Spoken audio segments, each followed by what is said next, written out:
Okay, Assalamualaikum. Untuk hari ini sambung untuk tajuk 5.6 kita akan belajar tentang interference. Okay, interference ialah satu fenomena Okay, benda pertama ialah awak kena nampak dia adalah satu keadaan ataupun fenomena.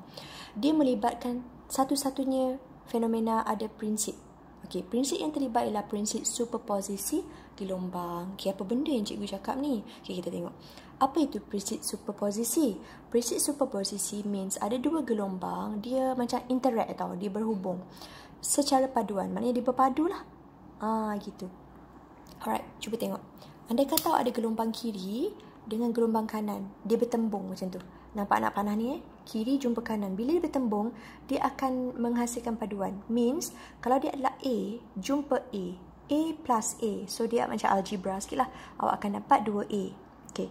Another one, dia bertembung tapi dia adalah jenis lurah ataupun lubang. Okay. Untuk lubang ni, kita akan panggil lembangan lah dalam fizik. So, dia akan dapat minus lah, kita anggap negatif. Okay, negatif A, andai kata jumpa dengan negatif A, so dia akan dapat juga negatif. Maknanya macam lubang, kita korek dan kita korek lagi. So, lubang tu makin dalam.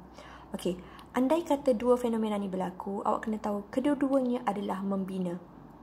Kedua-duanya membina means dia akan ada pertambahan. Cuma yang belah atas sebab dia bukit, berbentuk puncak. Puncak tu macam bukit lah. So, dia akan dapat answer dalam bentuk positif. Kalau di lubang atau lembangan, dalam fizik is lembangan, saya ulang, kita akan dapat dalam bentuk negatif. Okay, andai kata satu arah atas, satu arah bawah, so dia akan dapat macam positif negatif. Macam satu tolak satu. Macam tu. Ataupun saya ada RM5, saya ada hutang RM5. So, lepas bayar hutang kan awak dah sifar kan? Macam tu lah. So, awak akan buat A minus A, awak akan dapat sifar. Kita akan panggil dia mengalami interference memusnah. Syarat dia mesti jumpa puncak dengan jumpa lembangan. Alright. Next. Bila kita kata dia mengalami interference, bukan inference, interference. Okay.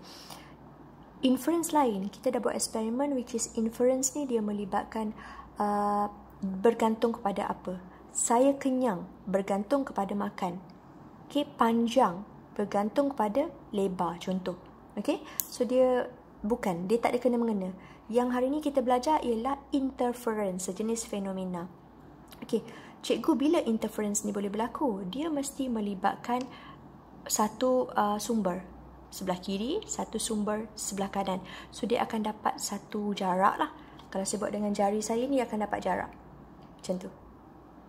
Jarak kiri kanan. Okay. Bila adanya jarak kiri kanan, kemudian adanya jarak depan dari diri dia, sumber ke skrin, D kita panggil istilah dia D. So, dia ada pelbagai jarak tau. Means dia akan ada satu pengiraan, which is pengiraan awak ini akan melibatkan formula lambda. Tadi kan jarak kan? Bila jarak dia lambda lah. So, kena clear mana formula lambda tu cikgu? Okay. Interference first, awak kena tahu dia banyak gelombang. Boleh jadi pada bunyi, boleh pada cahaya, boleh pada air. Apa-apa sejenis barang. Okay.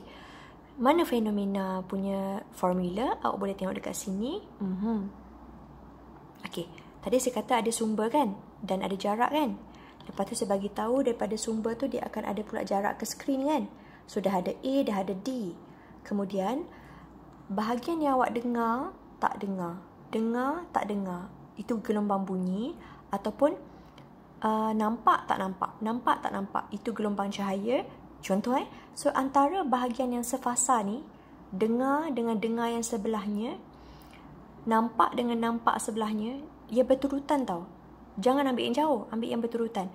So, kita akan panggil dia sebagai X. So, akan nampak jarak sumber A, jarak sumber ke skrin D, jarak X adalah yang sefasa tadi. So, ada 3 jarak So, bila ada 3 jarak, formula yang akan terlibat ialah lambda. A, X, D, apa yang akan ditambah dekat sini ialah lambda. So, formula dia adalah lambda sama dengan AX over D. So, lambda ialah apa? Panjang gelombang. X ialah jarak antara dua gelombang yang sefasa. Tadi kan, saya dah tunjuk gambar tadi. A adalah jarak sumber, D adalah jarak ke skrin. Macam ni. Ni A, sumber. Ni D, ke skrin. Yang ni X, antara yang sefasa tu. So biasanya lah soalan akan minta kita mencari lambda macam tu.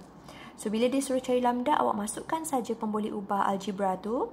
Guna kalkulator, awak akan dapat meter darab meter bahagi meter. So potong atas bawah meter, finally awak akan dapat unit je meter juga. So dekat sini selalunya kita kena tukar lah. Kalau dia bagi milimeter, nanometer, prefix so awak kena make sure dia akan ditukar kepada SI unit. Itu sahaja untuk interference.